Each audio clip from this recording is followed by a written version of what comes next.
uragenda ukihindukiza ukareba agapantaro wambara ukituga mu gashati mu gapira ariko umukobwa ntumurambagiza.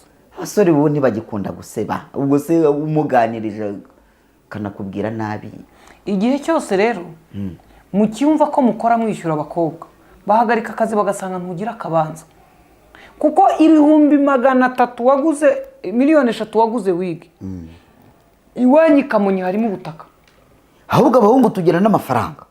Uziko ejo bundi nagiye kuri aya maduka aya ngaya ngo buriya telefone basigaye bazitanga mu byiciro.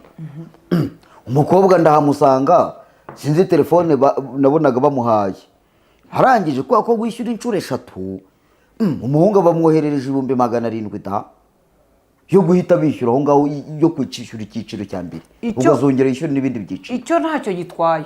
Ashaka kuba ari inshuti yakamubwira ati nagiye gushaka telefone ati nzaye nyina nishyura wenda 50,000 mu mwaka mbe nyirangije. Umushuti wakamubwira ati reka nguhe gift reka nyikwishyurire. Kandi umukobwa yarahise twishongora atubwira ati nindababwiye ko se tujya tubura bazigura. Yahise twishongora rwose. Uwayiguza ashaka ko yayiguza azi ngo yaguze gift.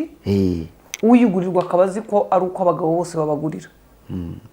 Urumva haba harimo ibintu bibiri cyangwa ariko abayeho nyine. Ikibazo rero tuzamenya ibaze nk'uwo muntu utanze 700 ariko undi akahita yumva ko hebyo bya bindi Shadadi yavugaga tusanga umukobwa afite ise w'umwana wishyura minerivare ise w'umwana utanga indezo na se w'umwana w'umusore. Ese ubundi kuki mushaka bazima mwebwe muri bazima? Ariko umugore n'umutima nyine icyo ndimo nibaza hano Sadati yavuze ku basore n'inkumi ntabwo yavuze ku basore. Yavuze ati yewe musore nawe utanga amafaranga wowe ufite ikibazo jya shaka muganga. Aha